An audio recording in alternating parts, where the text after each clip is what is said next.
아버지 하나님, 지금도 이렇게 살아서 육체로 주님을 자녀에 올릴 수 있어서 고맙습니다. 주께서 허락하신 시간들 속에서 저마다 주님을 경외하는 자세로 살아갈 수 있게 해주시고, 무엇을 어떻게 움직여 가든 예수인의 양심을 버리지 않고 살아가도록 권고하셔서 어디서 무엇을 할지라도 거룩한 자의 신분을 잃지 않도록 축복해 주시니 감사합니다. 오늘 저녁에도 주님의 말씀으로 저희들의 영혼을 연단하시사 아직도 비침이 없는 곳에는 비침을 허락하소서, 연약하고 일어나지 못하는 곳에 강함을 허락하사 예수 그리스도가 부활하신 능력으로 저희들의 영혼도 새 힘을 얻게 하소서. 주께서 함께 하시니 감사를 드리오며 예수님의 이름으로 기도합니다. 아멘.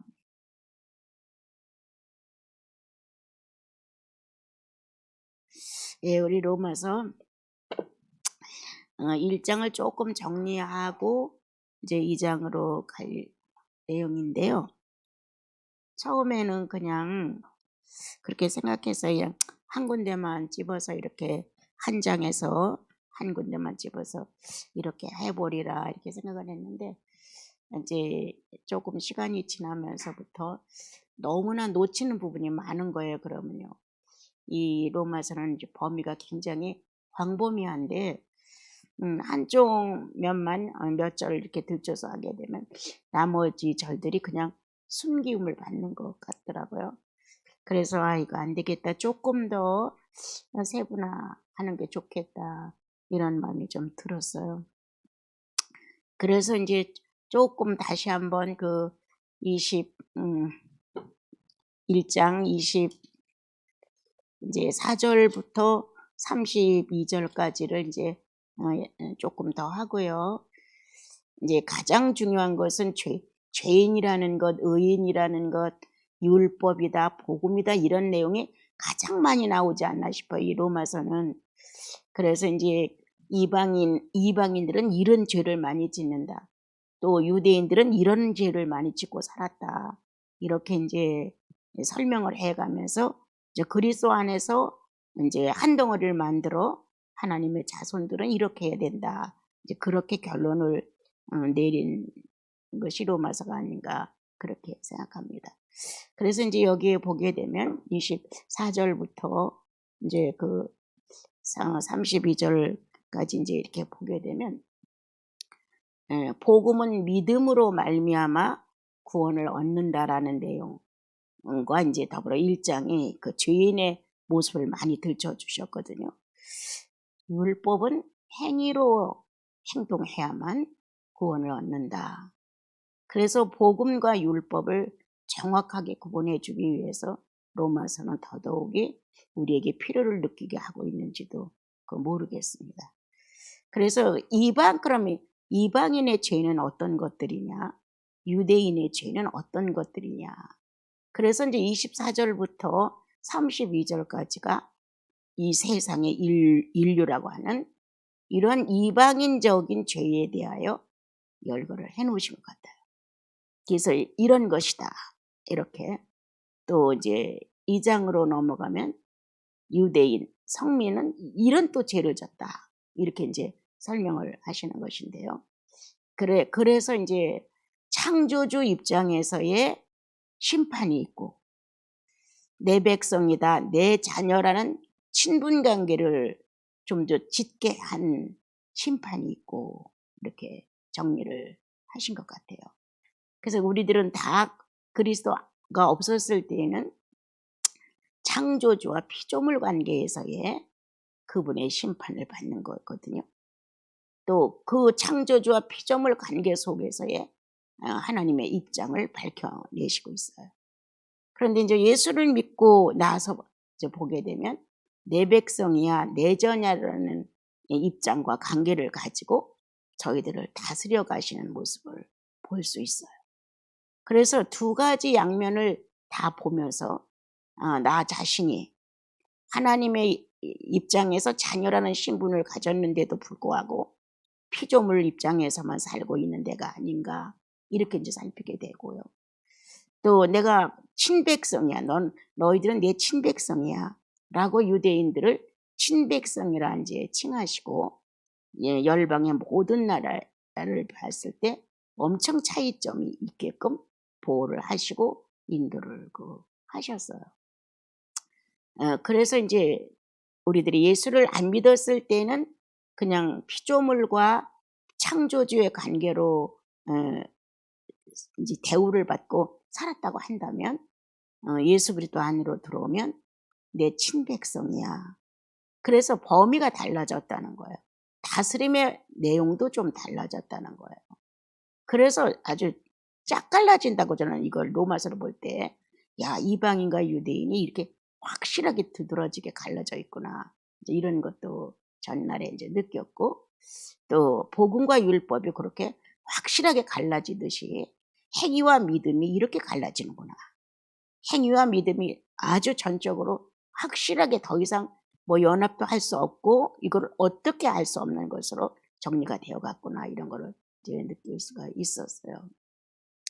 그래서 이제 이방인적인 죄의 입장을 한 것이 이제 29절로 28절로 내려가면 하나님 마음에 하나님 두기를 싫어했고 하나님은 그 버려진 마음대로 그냥 상실한 대로 그냥 합당한 일을 하게 했다. 이렇게 이제 그 말씀을 비춰본다면 우리가 구원받았어도 하나님의 예법을 싫어해요.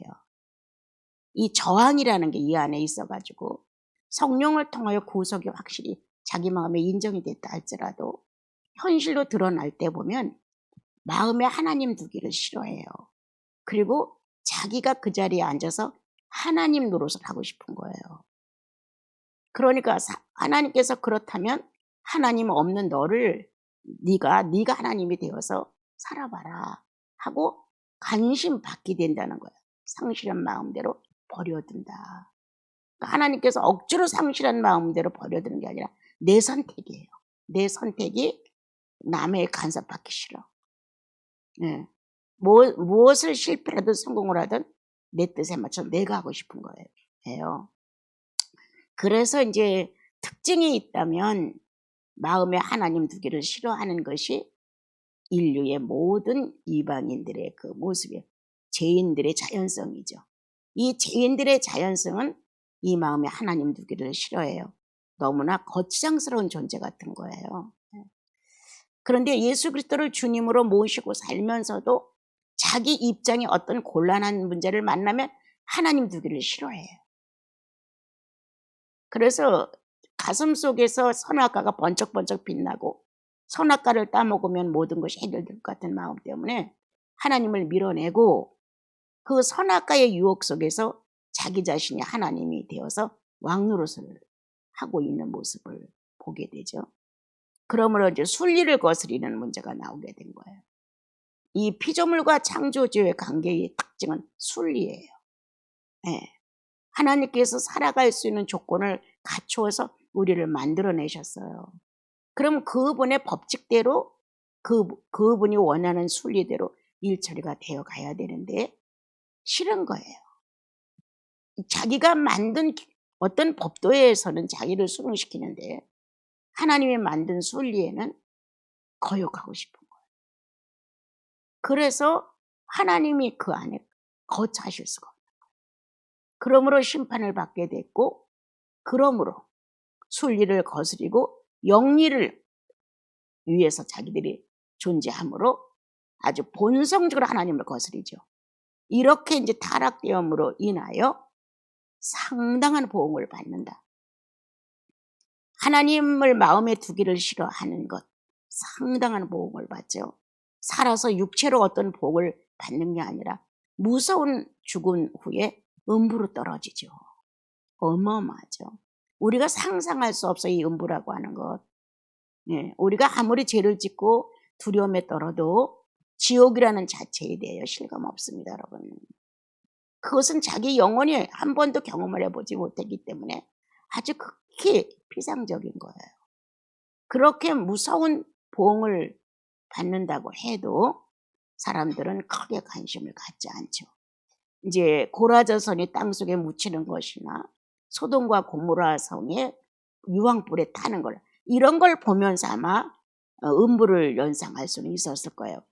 잘못하게 살면, 못되게 살면, 짐승처럼 살면 저렇게 되는 것보다 이렇게 교훈은 받을 수가 있었지만 그게 직접적으로 자기들 영혼의 교육이 되어서 바꿔주지는 못했던 거. 그래서 이제 이방인의 특징 중에 하나가 죄인이라는 것을 스스로 표현하는 것이 하나님 두기를 싫어하는 것. 난 하나님 없습니다, 그 말이에요. 특히 또 두 번째, 순리를 거스리는 것. 이러한 것은 보편화, 하나님이 창조주가 되시고 우리가 피조물 관계상을 이루어 나가는 거죠. 죄는 관계를 파괴시킨 겁니다. 하나님과 사람 사이의 이 교통의 관계, 서로 주고받는 소통의 관계, 이런 거를 파괴시킨 것이 바로 죄예요. 그래서 이제 이렇게 모든 피조물과 창조주의 관계에서는 항상 순리대로 사는가가 자기 마음에 있어야 돼. 그러니까 예수를 안 믿어도 양심껏 살아라, 양심껏 살아, 이런 말을 쓴단 말이에요. 순리를 거스리면 안 된다고 하는 거. 우리가 10개의 계명을 봐도 다 순리 안에서의 계명이에요. 10계명을 한번 보세요. 다 순리예요. 순리로 살아갈 수 있게끔 창조를 하셨기 때문에 순리 안에 있어야 비로소 존재의식을 찾아낼 수가 있는데, 순리를 거스르기 때문에 자기의 존재의식을 찾지를 못하는 거예요. 이러한 이제 것들을 우리가 보면서 우리는 스스로 내가, 하나님이 나를 버린 게 아니라 내가 하나님을 버린 거예요. 결코 우리는 하나님이 우리를 버렸다는 말을 할 수 없어요. 본인이 버리는 거죠. 본인이 하나님 자리에 들어가서 하나님 역할을 하고 싶고 하나님 역할을 하면서 만족감을 누리고 싶기 때문에 본인이 하나님을 버린 거예요. 에덴에서 아담이 하나님을 버렸듯이 모든 피조물들이 거의 하나님을 버리는 거예요. 특히도 인간이라는, 사람이라는 영혼을 지녔다고 하는 우리가 특히도 하나님을 아주 쉽게 버리는 모습을 볼 수가 있죠. 예수 믿고 나서 이제 어떤 보응을 받는 게 가장 무서우냐? 성령의 감격을 잃어가는 게 가장 무서운 보응입니다. 우리는 어찌하든 내 욕망대로 살고 싶어서 불순종이라는 단어, 그 다음에 영리라는 단어, 이런 것들이 우리들 삶에 나타난단 말이에요. 그래서 나와 여러분이 예수 안으로 들어오면 이제 이 모든 것이 순리대로 되어지는 거예요. 하나님 외에 다른 신을 두지 말라라부터 시작한 이 계명의 이 엄중한 우리들의 그 진리대로 살아갈 수 있는 이러한 명령이 순리로 다 알아지는 거예요. 이래서 이런 말씀하셨구나. 이래서 이런 말씀을 하셨구나. 그래서 순리로 이걸 받기 때문에 자유해요. 계명을 순리로 받을 때 자유하고 순리를 받을 때 애정이 나가고 굉장히 사랑스러워요. 이게 이토록 사랑하셨을까? 이토록 관심을 가지셨을까? 이렇게까지 깊게 생각하셨을까? 내가 뭔데? 이렇게 계명 안에서 순리를 깨닫게 되면 순리 안에서 회복되는 이 자유가 어마어마하고 평화로운 거예요. 그런데 순리를 지키지 않고 영리로 자기가 하고 싶은 대로 본능대로 만족을 주고 쾌감을 주는 대로 선택해 가다 보니까 이제 심판에 이르게 되어서 예수를 몰랐을 때는 세상이 움직여 가면서 여러 가지 환난과 어려움과 공고를 만났을 때 죄의 대가인가 보다 그렇게 느끼고 살지만 정작 무서운 죄의 대가는 죽은 이후예요. 죽은 이후의 죄의 대가는 우리가 어떻게 간섭을 할 만한, 조금이라도 변명을 할 만한 여유가 전혀 없는 그대로의 결과가 나타나는 것이 바로 음부, 지옥으로 떨어지는 결과를 가져오는 거거든요. 그런데 이제 예수 믿는 나와 여러분은 그러한 음부나 지옥이 아니라 성령의 감각이 없어지는 것. 성령의 감각이 없어지는 것, 하나님에 대한 의식이 둔해지는 것. 주님에 대한 의식이 둔해진다는 건 엄청 불행해요, 여러분. 그거 채울 수 없어가지고 허우적거리는 사람들 많습니다, 여러분. 그래서 성령을 거스리지 마라. 성령을 근심되게 하지 마라. 예, 성령을 슬프게 하지 마라. 성령을 회방하지 마라. 여러 내용이 우리들에게 있는 거예요. 성령이 존재하셔야 그나마 잘못된 거라도 너 잘못했다, 이런 큰 감각이 온단 말이에요. 너 참 잘했네. 작은 믿음 가지고 이렇게 큰 선택을 했어. 이렇게 성령이 내 안에서 내 살아있는 실제 존재에 간섭을 하시는 거예요. 그래서 관계를 맺어요. 나랑 주님과 나는 신부와 신랑 같은 관계를 맺어요. 주님과 나는 친구와 친구와 같은 우정의 관계를 맺어요. 주님과 나는 아비와 자식 간의, 부모 간의 관계를 맺어요. 뭔가 우리 안에서는 관계를 맺음으로 하나님의 실존과 내 실존을 인정할 수가 있어요. 그런데 만약 나와 여러분이 성령을 거스린다든가, 이렇게 순리를 거스린다든가, 무언가 성도로서의 어떤 그 본분의 신분을 상실한다든가, 그러면 금방 나타나죠. 지옥은 안 간다 할지라도 성령의 메마름이 자기 속에 오면 너무너무 어렵고 견디기 어려운 거. 점점 나이는 먹고 육체는 쇠약해질 때 불안감이 틈타가지고 내 영혼을 메마르게 하면 그것만큼 무서운 심판이 어디 있어요. 어마어마한 거죠. 세상에서 네가 즐겁고 만족스럽고 네가 하고 싶은 걸 취한 것만큼 성령의 자리는 없어진 거고요. 내가 원하는 대로, 소원대로, 그리고 하나님과 관계를 맺지 않는 삶을 사는 것만큼 성령은 내게서 빈 자리가 되어 있는 것이에요. 아무리 우리가 내 인생을 만족하게 한다고 해도 성령을 거스리고서는 할 수가 없어요. 괴로워서. 그러니까 성령이 존재하는 자체는 관계를 유지시켜주기 위해서 주님이 오신 거예요. 성령은 관계를 유지시켜주는 분이에요. 그러니까 다윗이 많은 사람을 죽이고 전쟁도 많이 일으키고 못된 짓도 안 했다고 못 봐요. 그런데도 마음이 합한 자라고 말씀하시면서 다윗의 일생을 떠나지 않았던 것은 그가 잘못보다 더 우수하게 실존을 느낀 것은 여호와였어요. 그게 훨씬 컸어요. 그래서 잘못된 것이 발견되면 즉시 무릎을 꿇었죠. 주님 앞에. 잘못했습니다. 죽을지를 졌습니다. 어떤 대가라도 치르겠습니다. 이렇게 하나님이 산 존재로 자기 일상적인 생활의 관계가 되어 있다는 거예요.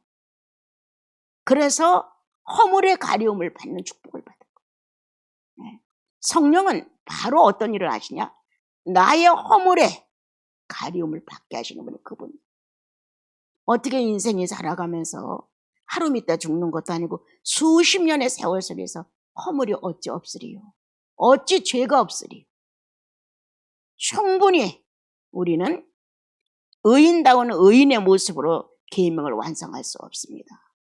우리는 그리스도의 피로 말미암아 계명을 넘어갈 수 있습니다.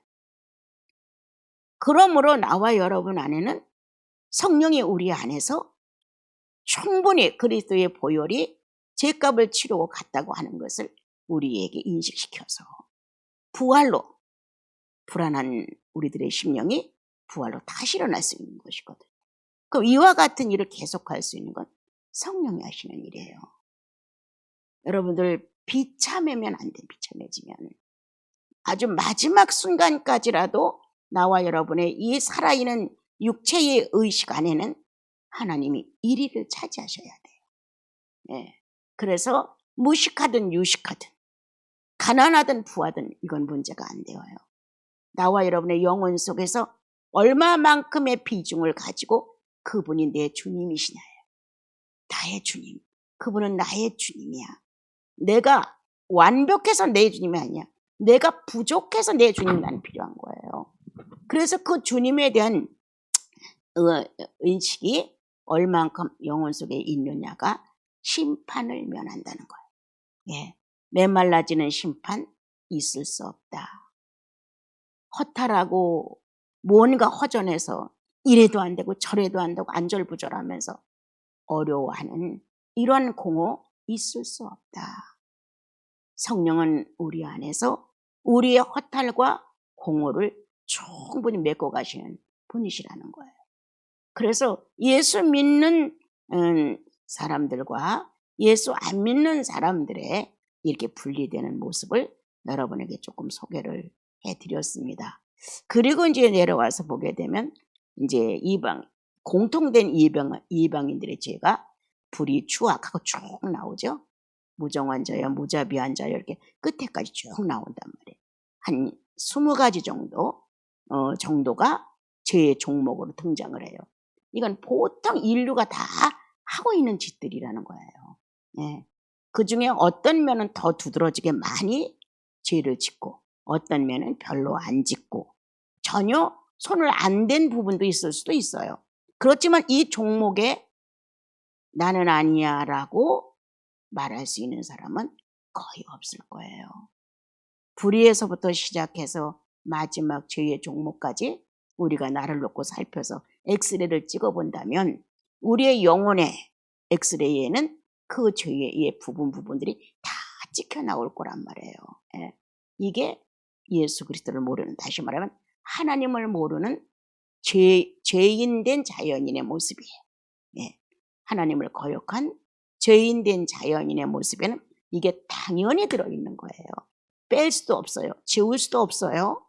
이건 도저히 우리의 힘으로는 해결할 수 없는 문제예요. 그래서 이제 이러한 이방인들의 모습이 노골적으로 노출됨으로 인하여 유대인은 비웃기 시작한 거예요. 너희들은 이렇게 많은 종목을 가지고 죄를 짓고 있다. 너희들은 사람도 아니다. 그래서 유대인들은 이방인들을 갖다가 짐승, 돼지나 개 취급을 했던 거예요. 너희들은 짐승이야. 이렇게 했던 거예요. 그래서 우리도 이제 예수 믿고 나면 이렇게 죄가 많은 내 심령의 엑스레이 사진을 못 봤기 때문에 모르고 살았어요. 그런데 예수를 믿고 나니까 들춰지기 시작하는 거예요. 추악, 탐욕, 무정, 무자비, 뭐 이루 말할 수 없는 여기 한 20가지 되는 죄 종목이 전혀 몰랐는데 갑자기 어머, 내가 이렇게 추악한 것도 있었어. 주님, 내가 이렇게 추악하네요. 정말 추악한 거 잘 모르죠. 요즘에 조금 성찰하는 마음을 가지고 주님과 교제를 해나가는 데서 갑자기 영혼 안에 비춰진 사실.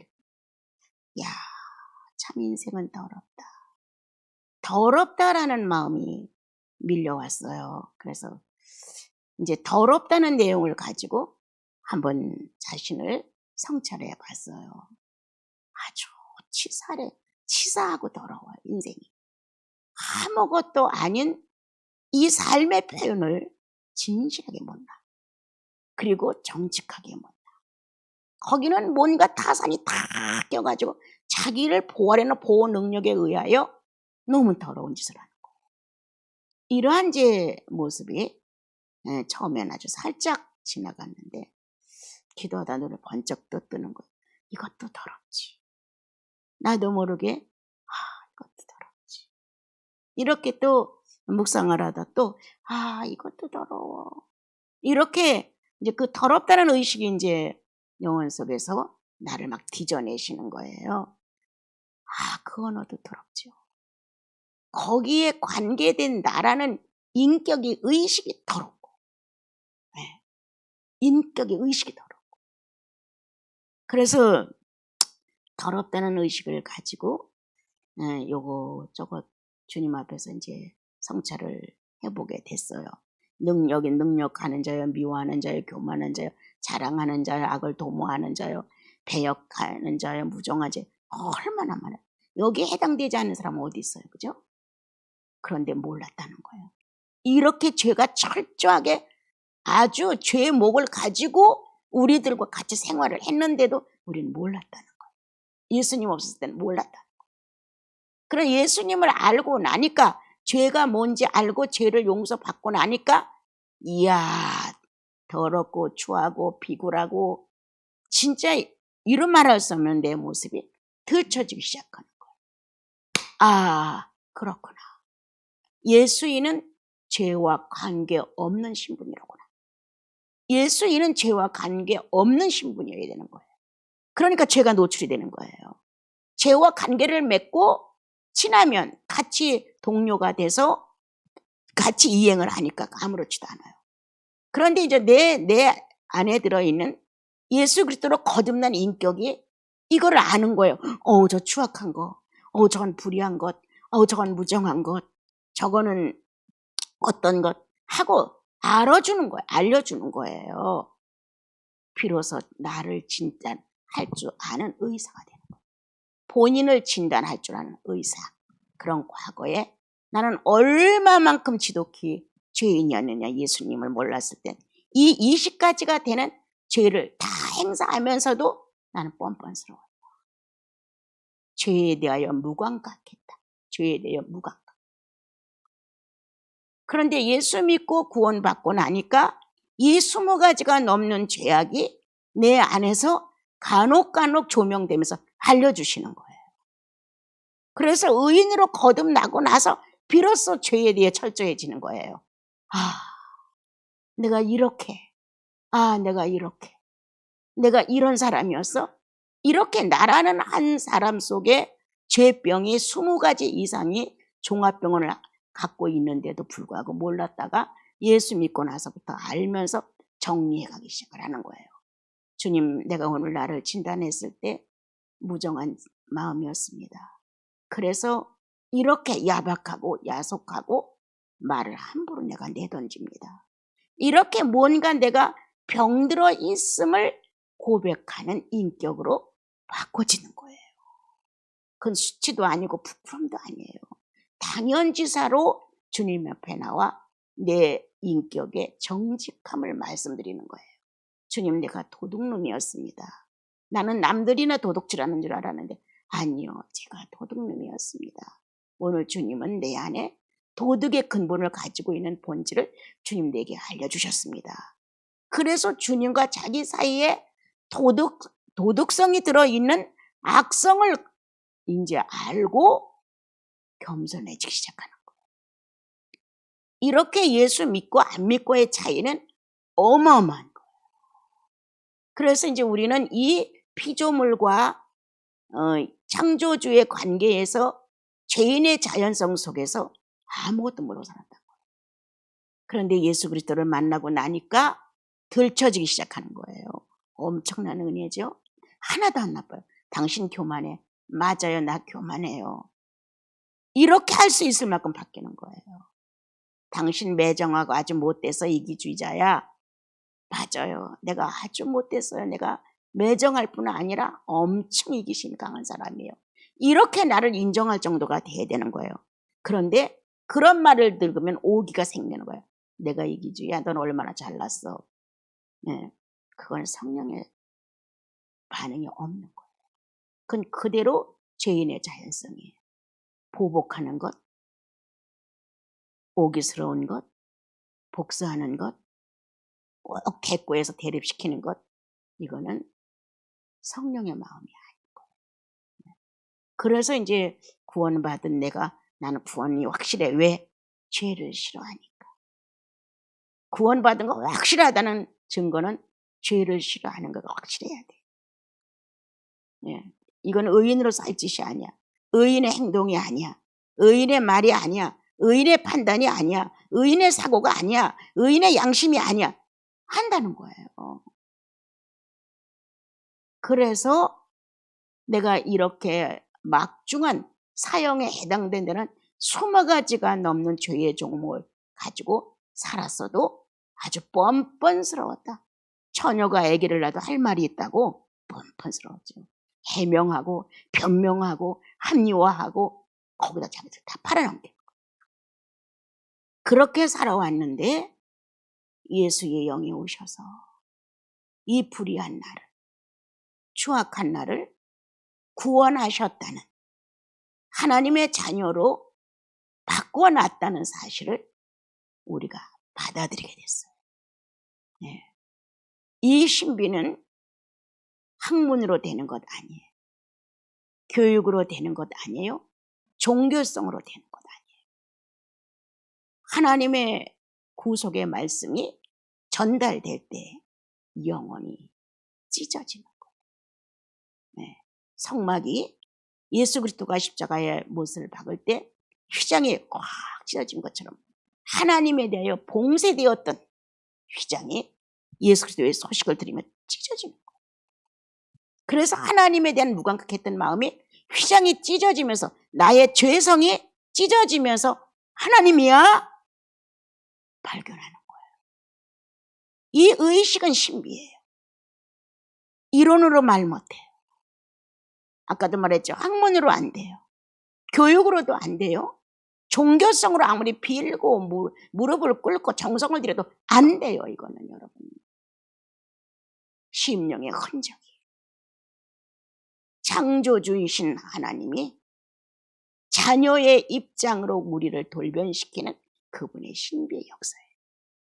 그것이 이루어졌느냐가 중요하지. 그것이 이루어지지 않았다면 중요한 게 하나도 없어요. 그것이 이루어졌으면 내 형제요, 내 자매요, 하나님의 자녀요, 그리스도의 형제요, 이렇게 정확하게 얘기를 해줄 수 있는 거예요. 그렇지만 그것이 안 이루어지는 것은 아직도 휘장이 새까맣게 가려져 있단 말이에요. 하나님에 대해서 감각이 안 되는 거예요. 뭐 본 게 있고 들은 게 있고 마음이 찢어진 게 있고 만진 바가 되어야 나는 예수님이 이렇습니다 라고 당당하게 내놓을 수 있고, 누가 물어도 구속에 대한 한마디는 정확하게 나올 수가 있는 거예요. 내가 옛날에 말했잖아요. 어떤 분이 8개국 나라 말을 하는 분이 이 번역을 하시는 분인데 아주 성경을 잘 가르친다고 그래서 소개를 해서 제가 갔어요. 그래서 이제 오전에 가서 오후에는 이제 아이들 학원을 가르치니까 오전에 가서 이렇게 만났을 때, 당신 구원 받았어? 평안도 사투리 써가시면서 그렇게 말했어요. 예, 받았습니다. 뭘 어떻게 받았어? 언제? 아주 그냥 아주 날카롭고 무뚝뚝하게 그렇게 말을 했어요. 그래서 가만히 있었죠. 그랬더니 안 받았구만. 그럼 당신 지금 지옥 가? 또 그러는 거예요. 아니요, 안 가죠. 그럼 당신 죄 있어. 그렇게 말해요. 근데 나는 성경을 그렇게 능통하게 몰랐거든요. 근데 그리스도 안에서는 결코 정죄함이 없느니, 그 말이 탁 튀어나오는 거예요. 아주 예수 믿고 얼마 안 돼서였어요. 그리스도 안에서는 결코 정죄함이 없다고 했는데요. 그럼 구원 받았구만. 또 이렇게 말하는 거예요. 그렇지만 의인은 없나니 하나도 없다고 했잖아요. 이렇게 또 답변을 했어요. 나는 내가 알지 못하는 내용을 그렇게 적합하게 그때 맞게 그렇게 말씀이 튀어나가는 건 정말 없는 노릇이었어요. 그동안까지. 그렇게 말하니까 좋소. 그럼 당신 구원받은 거 확신하고, 내가 이런 기존 교회 성도들 오면 구원받은 사람 하나도 없더라고. 막 이렇게 말씀을 하셨어요. 그럼 내가 당신을 하나님의 자녀로 알고 내가 무슨 말 할 테니 당신이 받아들이겠소? 근데 말씀해 보세요. 그렇게 이제 말하니까, 내가 지금 열왕기를 읽다가, 성경을 읽다가 무비보셋 나오는 데를 읽고 있었어. 그런데 그걸 읽는데 자기 마음이 뜨거워지더라는 거예요. 그래서 오늘 이와 같은 성도가 나를 방문할래나? 그렇게 했는데 엎혀 들어오는 나 모습을 보고 저거 병신이로구나, 저 무비보셋이로구나, 이렇게 마음이 들었다고 그 장을 펴주면서 읽고 해석을 해주더라고요. 구속은 너무 뚜렷한 것이다. 처음 만난 사람, 인생에 한 번도 그런 질문을 안 받아봤어. 일반 교회에서는 그런 질문 절대 안 합니다. 은혜 받았어? 성령 체험했어? 뭐 방언 받았어? 이런 말은 하지만, 그런데 그때 그렇게 답변을 할 수 있다는 거, 나 내 실력이 아니라고 생각해요. 네. 그리고 내가 그렇게 성경에 능통한 사람도 아니었어요. 너무 확실한, 내가 만난 그리스도는 너무 확실한 거. 여러분들이 만난 예수 그리스도는 그렇게 여러분들을 통해서 천대받을 취급받을 분이 아니에요, 여러분. 여러분들이 좋다는 것 때문에 그걸 성취하려고 예수를 버려서 그렇게 취급받을 분이 아니에요, 여러분. 정말 그분을 통해서 구원을 받았다면 그 예수를 버릴 수 없어요, 여러분. 버릴 수가 없는 거예요. 나는 내가 예수를 믿고 지금까지 같이 이렇게 신앙생활을 해오지만 참 의문이 많아요. 어떻게 예수인이 저럴 수가? 어떻게? 원수 맺은 것을 풀어서 하나로 화목하게 하셨다는 주님의 말씀이 성령을 통해 내 안에 존재한다는 거야. 나는 내가 원수를 형제여 사이에 맺는다면 불편해 못 살겠는 거예요.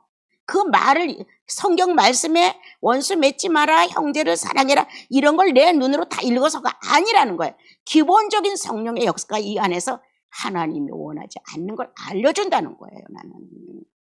그럼 한글 모르고 무식한 사람들 성경 몰라서 어떻게 예수 믿겠어요? 성령의 영혼 안에 하나님의 지식을 가지고 구원받은 자 안에서 일을 하신다는 거예요. 그런데도 불구하고 원수 맺고 그냥 사는 거야. 아무렇지도 않은 척으로. 싫어하고 뭔가 거추장스럽고 통하지 않는데도 불구하고 그냥 사는 거예요. 이거는 속이는 거와 다를 바가 하나도 없어요. 속이는 거, 자기 자신도 속이는 거. 오늘 주님은 이렇게 이방인들 속에서 그냥 보통 죄인의 자연성의 피조물 속에서 이런 죄악을 가지고 살던 너를 예수 그리스도로 말미암아 구원해 줬다. 행위로는 너희들이 이 병에 다 걸려서 완전할 수 없다. 그러나 예수 그리스도를 믿음으로 인하여 나의 이렇게 20가지의 죄에 대한 벌칙을 받아야 되는데 예수 그리스도가 이걸 다 받으셨다. 그러므로 이제는 죄와 상관이 없게 됐다. 이렇게 하나님 입장에서 관계를 텄다는 거예요. 죄는 관계를 상실시켰어요. 파괴시켰어요. 그런데 아드님 예수 그리스도가 오셔서 관계를 맺어줬다는 거예요. 다시 하나님 자녀야. 하나님의 유전자로 되어 있어. 지금은 죄인의 생활에 능통하지만 갈수록 너는 하나님 자녀의 모습을 취할 거야. 이렇게 우리 안에서 성령의 사람으로 살아갈 수 있는 길을 허락했다는 거예요. 그래서 이 믿음은 행위로 말미암아 구원되는 것 아니고 행위로 말미암아 의롭다고 되는 것 결코 아니다. 오직 믿음으로 되는 것인데 믿음은 신비라는 거예요. 믿음이라는 낱말을 따져갖고 해서는 안 되고 어떻게 그 예수라는 분이 믿어질 수가 있어요? 어떻게 나를 위해서 십자가를 졌다고 하는 사건이 감동이 될 수가 있어요? 어떻게? 그리고 그분이 죄를 소멸했기 때문에 우리는 죄가 없고 이제 하나님의 자녀로서 살아갈 수 있는 특권만 있고 성령의 인도함을 받으면서 날마다 성장하는 거다. 이 말이 왜 아멘이 됐냐 말이에요. 어떻게 아멘이 될 수가 있어요?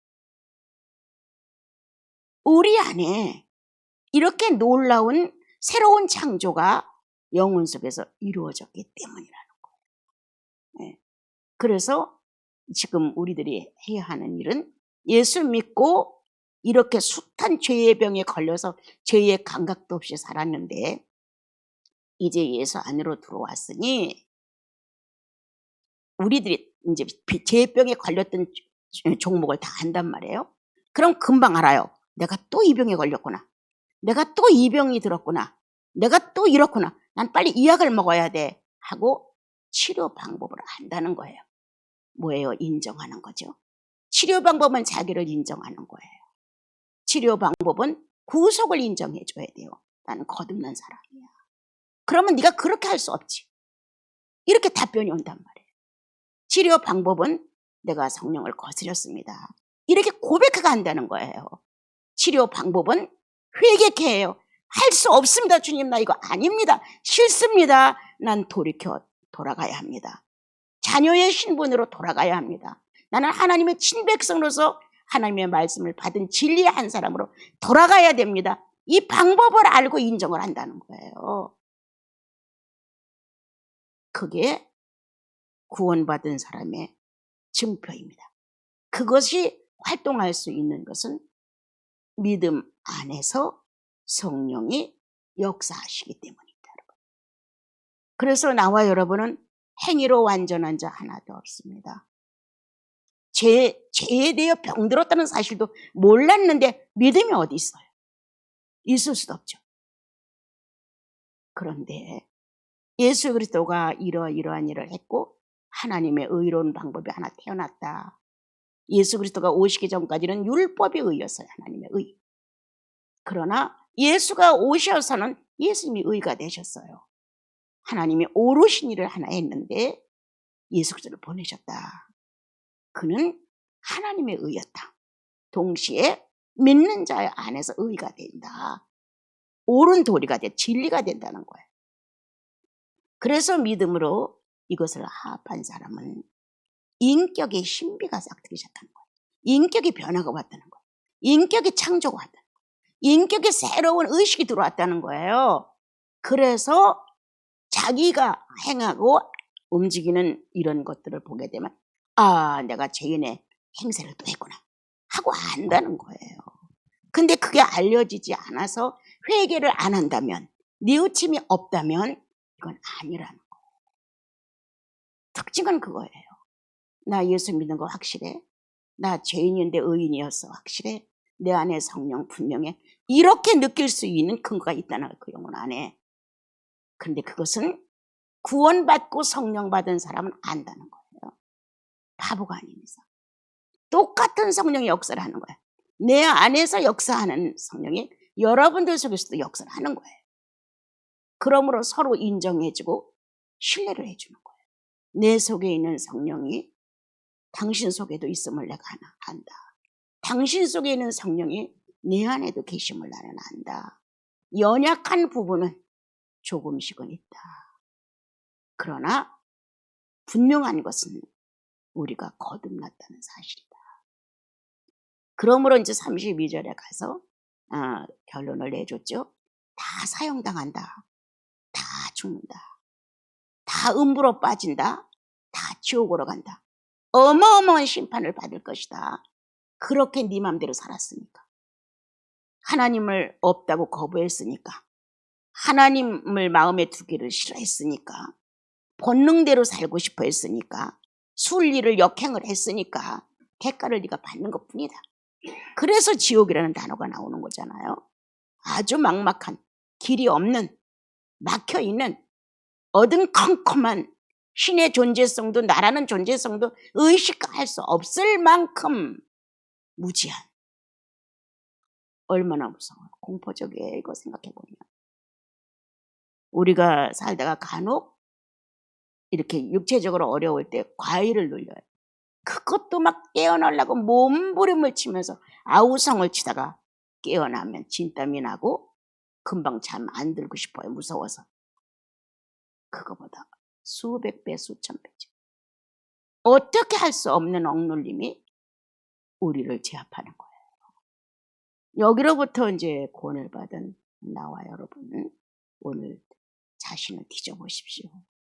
내가 아직도 죄인의 자연성 속에서 그럭저럭 그냥 아무 생각 없이 살고 있는지, 의인의 자연성 속에서 내가 살고 있는지, 죄인의 자연성이 활동을 하면 민감하게 빨리 알고 고백하든지 회개를 하든지 뭔가 주님 앞에 통회를 하든지 옳지 않다고 자기 자신을 고발을 하든지 뭔가 죄인이 아님을 증명하십시오.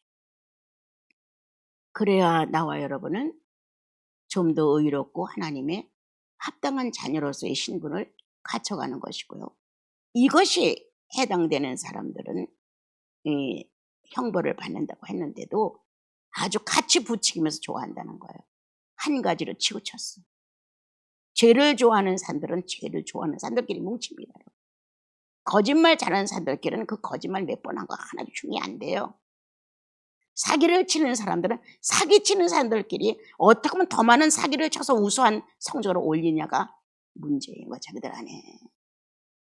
같은 욕심에 같은 죄성에 무리로 묶어지는 거예요. 끼리끼리예요, 여러분. 그렇게 한다. 이렇게 성경이 우리에게 전달을 해줍니다. 그러나 나와 여러분은 죄인의 무리에 끼어 있지 않습니다. 나와 여러분은 구원받은 의인의 무리에 끼어 있습니다. 그러므로 의인의 기질이 어떤 것인가를 공부해 봐야 합니다. 그리고 심각해져 봐야 합니다. 그래도 육체를 가지고 살면서는 하나님 자녀다운 심각성도 좀 가져봐야 되죠. 이 정도로 살다 그냥 죽어서 그냥 그럭저럭한 천국에 나가면 되나? 아니죠. 아니죠. 절대 아니죠. 주일에 전달한 말씀처럼 내 안에서 성삼위가 회복돼야 돼. 내 안에서. 창세 전에 아버지와 함께 가졌던 영화로서 예수 그리스도가 죽음을 앞에 놓고 하나님께 엄청난 격려를 해드렸어요. 아버지요.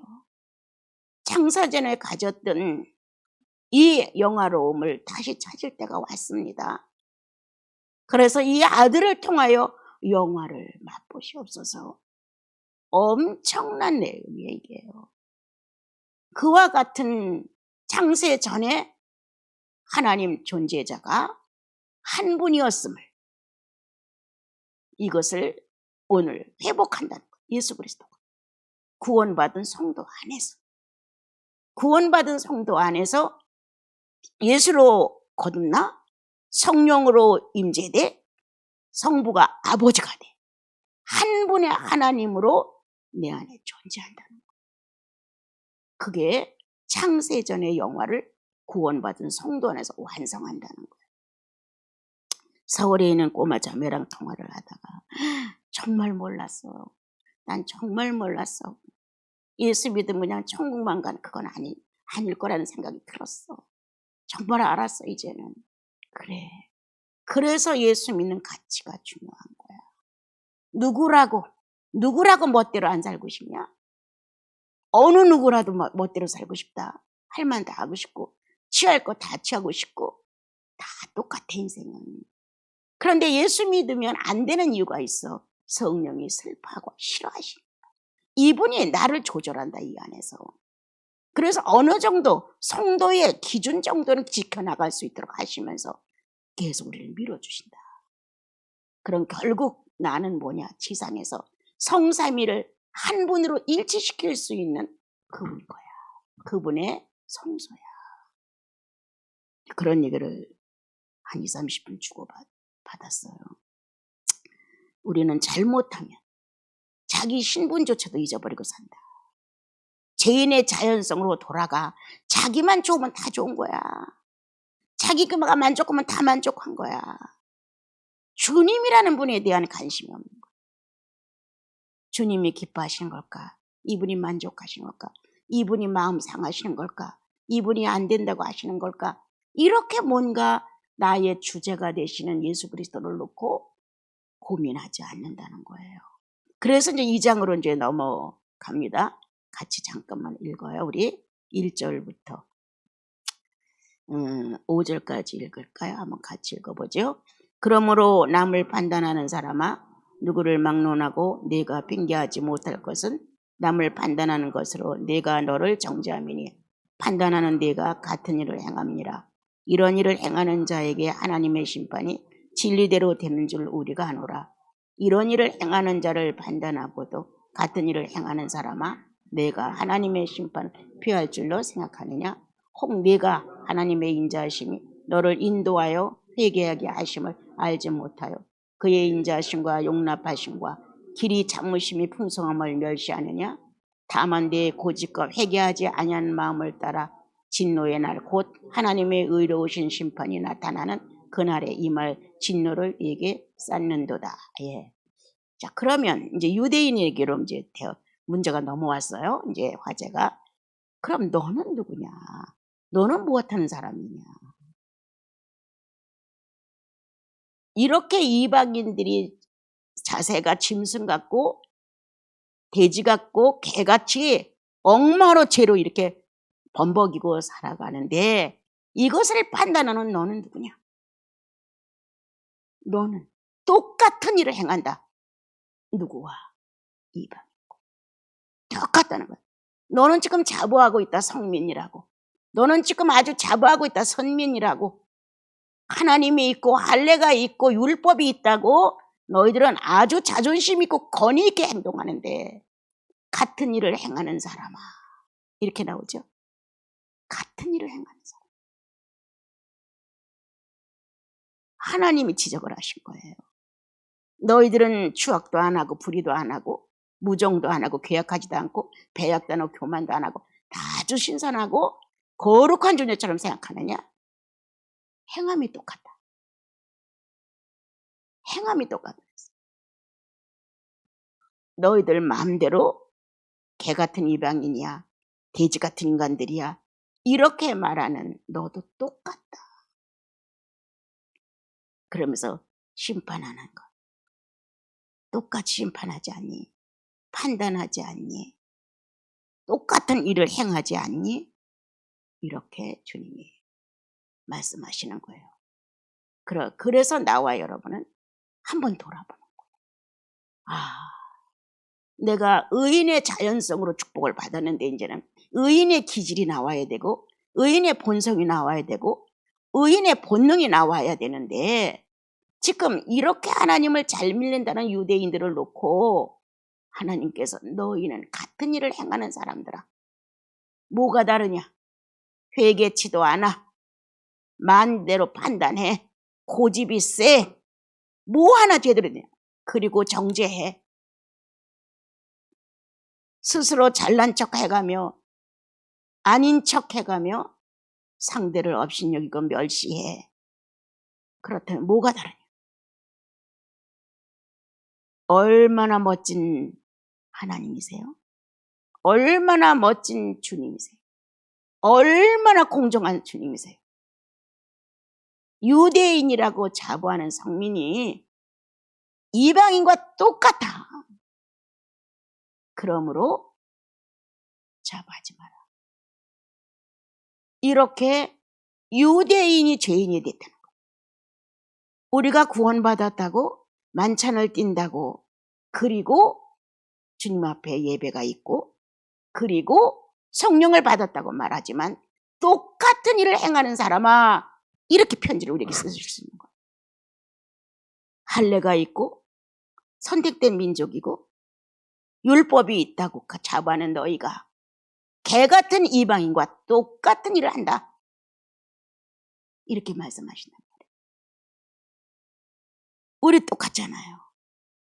구원이 있고 성령이 존재하시고 이렇게 예배가 있고 형제자매 교제가 있어요. 뭐해? 가장 무서운 것이 뭐예요?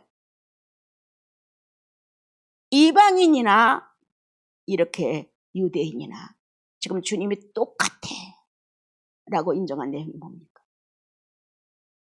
인격 안에 성령이 없다는 거. 인격 안에서. 할례가 무슨 의미가 있니?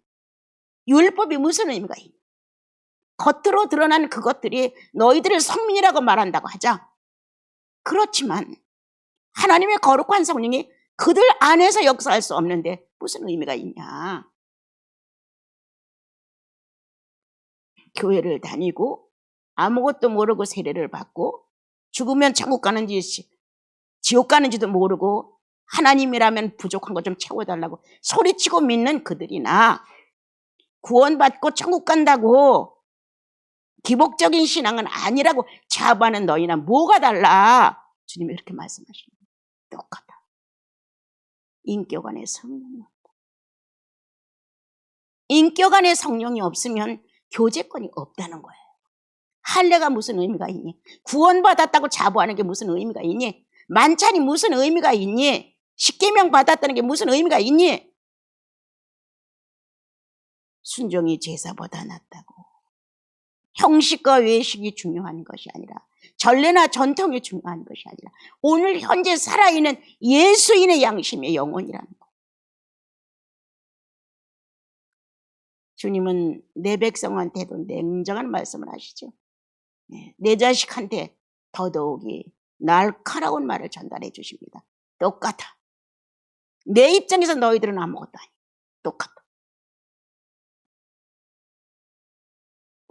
이렇게 하나님께서 우리를 볼 때 유대인과 이방인을 놓고 말씀하시는 중에 이방인이 주제가 되느냐 아니면 이 유대인이 주제가 되느냐가 틀려요. 나와 여러분 구속이 확실하다고 합시다. 만찬이 있어. 성령이 있어. 생활하는 건 똑같아. 욕심 부리고 속이고 빼앗고 뭔가 인색하고 똑같아. 그냥 교회 다니면서 열심히 기도하고 봉사하고 기도해서 응답받고 그리고 뭔가 복받고 이렇게 하는 사람이다. 뭐 달라. 인격 안에 성령의 역사가 없으면 예수의 언어가 없으면 성령의 살아있는 감동의 의식이 존재되지 아니하면 뭐가 달라 똑같다는 거지. 하나님 앞에서는 할례도 문제가 아니다. 십계명도 문제가 아니다. 선택했다는 것도 문제가 아니다. 구원받았다는 건 문제되지 않는다. 만찬 중요하지 않다. 그렇게 날마다 왔다리 갔다리 하면서 하나님 경외함이 없는 예배 아무것도 아니라는 거야. 성령 안에 인격이 작용하느냐. 인격 안에 성령이 작용하느냐. 그러면 이와 같은 것이 같이 어울려서 아름답지만 그것이 없으면 주님이 보실 때는 다 동일하다. 이렇게 우리에게 말해줍니다. 왜 회개치 않아? 왜 회개치 않아? 왜 고집을 세고 마음을 단단하게 만들어? 자기가 하는 건 절대적인 걸로 알고 이렇게 되어져 간다면 인격 안에 성령 역사가 없는 거예요. 꽉 깨물었다가도 예수인은 아차 이렇게 뉘우침이 오는 거잖아요. 완강했다가도 아차 내가 성령의 뺨을 쳤구나. 이렇게 뭔가 성령 없는 행위, 성령 없는 심령의 행위, 성령 없는 육체 행위가 지적이 돼야 된다는 거예요. 성령에 의해서. 그러므로 이 장은 유대인을 놓고 이방인을 비교하시면서 다를 바가 하나도 없다. 그러므로 율법과 할례를 주고도 주님은 허전하시고 구속과 성령을 보내놓고도 주님은 허전하시다. 참 유대인을 찾을 수가 없기 때문입니다. 주님은 이러한 방법이나 이러한 것들 속에서 만족하지 아니하십니다. 생명 하나, 하나님과 교통할 수 있는 생명, 관계를 맺을 수 있는 생명, 서로가 소통되는 관계 속에서 서로의 실존을 인정해 줄 수 있는 산 사람들의 실적, 중요한 겁니다.